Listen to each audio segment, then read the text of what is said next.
আসসালামু আলাইকুম রহমতুল্লাহি বরকাতুহু। আশা করি আপনারা সবাই ভালো আছেন। আজকে আমি আপনাদের সামনে একটি গুরুত্বপূর্ণ নিউজ নিয়ে অবতীর্ণ হয়েছি।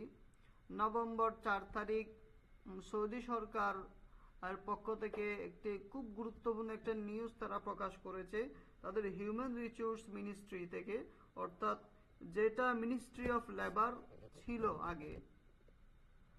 তারা 2021 সালে কাফালা যে প্রথা ছিল ওটা বাতিল করার কথা বলা হচ্ছে। আপনারা স্ক্রিনে দেখতে পাচ্ছেন, আমি এটা নিয়ে বিস্তারিত আপনাদের সামনে আলোচনা করছি।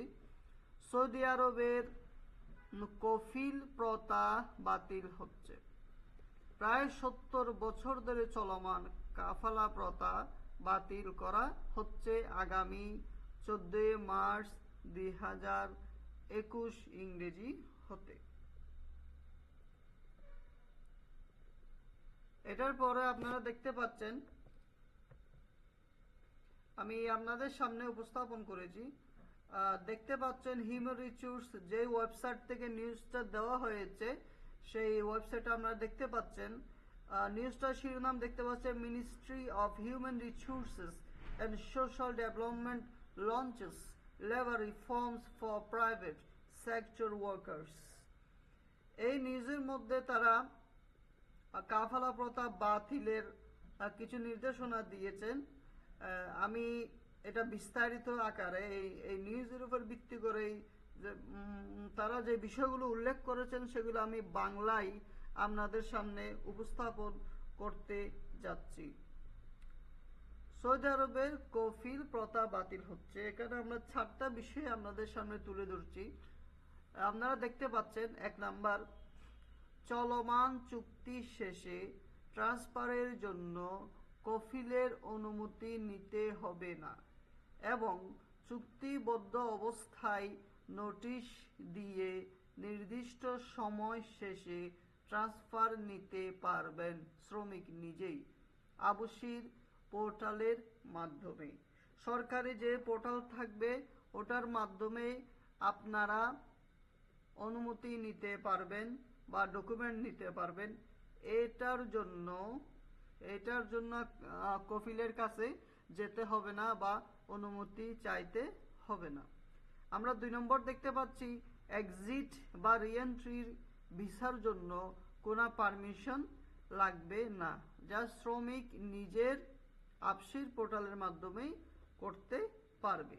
অর্থাৎ পূর্বে যে কফিলের কন্ট্রোলে ছিল একজন কর্মী বা একজন শ্রমিক, তা এখন কফিলের আন্ডারে থাকবে না।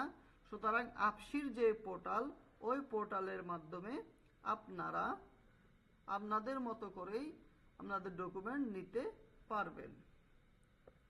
বন্ধুরা, এটার পর আমরা দেখতে পাচ্ছি,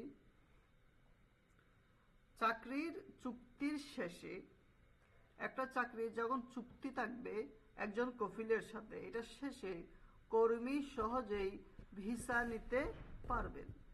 আপনি চাইলে নিজেই ভিসা নিতে পারবেন। এতে কোনো প্রকার কফিল বা আপনার প্রাইভেট যে কোম্পানি চাকরি করেন ওটার কোনো পারমিশন লাগবে না। এখানে আরেকটা বিষয় খুব বেশি গুরুত্বপূর্ণ যেটা আলোচিত হচ্ছে, হুরুর বা অ্যাবসেন্ট লাগাতে পারবে না। কফিল কর্তৃক যে নিষেধাজ্ঞা বা হুরুর অথবা অ্যাবসেন্ট যেটা লাগাতো, যেটার কারণে বছরের পর বছর একজন শ্রমিককে অপেক্ষা করতে হতো, এটা সম্পূর্ণ তুলে দেওয়া হচ্ছে। এখানে একটা বিষয় খুব গুরুত্বপূর্ণ,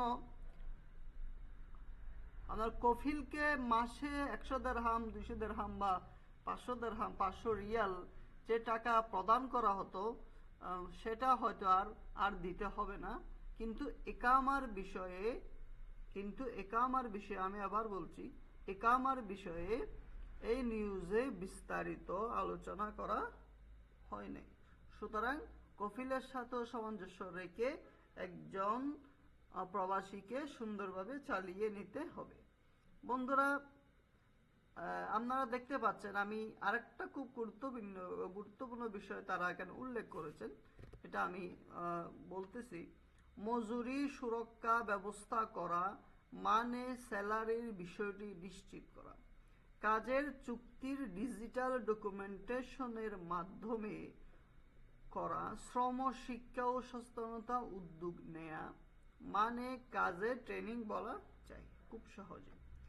এবং ওয়েডিং চালু করা, শ্রম সংস্থার উদ্যোগ, শ্রমবাজারে নমনীয়তা ফিরিয়ে নিয়ে আসা এবং প্রতিযোগিতা বৃদ্ধি করা, যা সর্বোত্তম আন্তর্জাতিক অনুশীলন।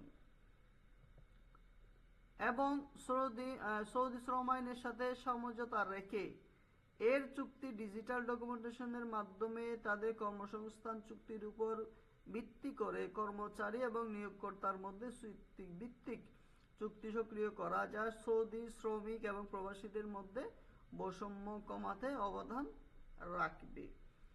এই গুরুত্বপূর্ণ বিষয় যেটি আমি এখন পড়লাম 2 পৃষ্ঠা, এগুলো হলো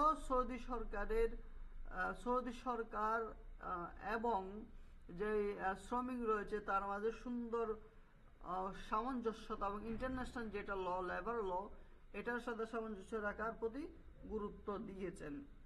বন্ধুরা, আপনারা দেখতে পাচ্ছেন এখানে বেশ কয়েকটি বিষয়, পেশা, যে পেশাগুলোতে কাফেলার যে স্বাধীনতা, কফিলের যে স্বাধীনতা, কফিল থেকে যে মুক্তির বিষয় বলা হয়েছে, ডোমেস্টিক কয়েকটা বিষয় নিয়ে এখনো সৌদি সরকার বিস্তারিত বলেন নাই।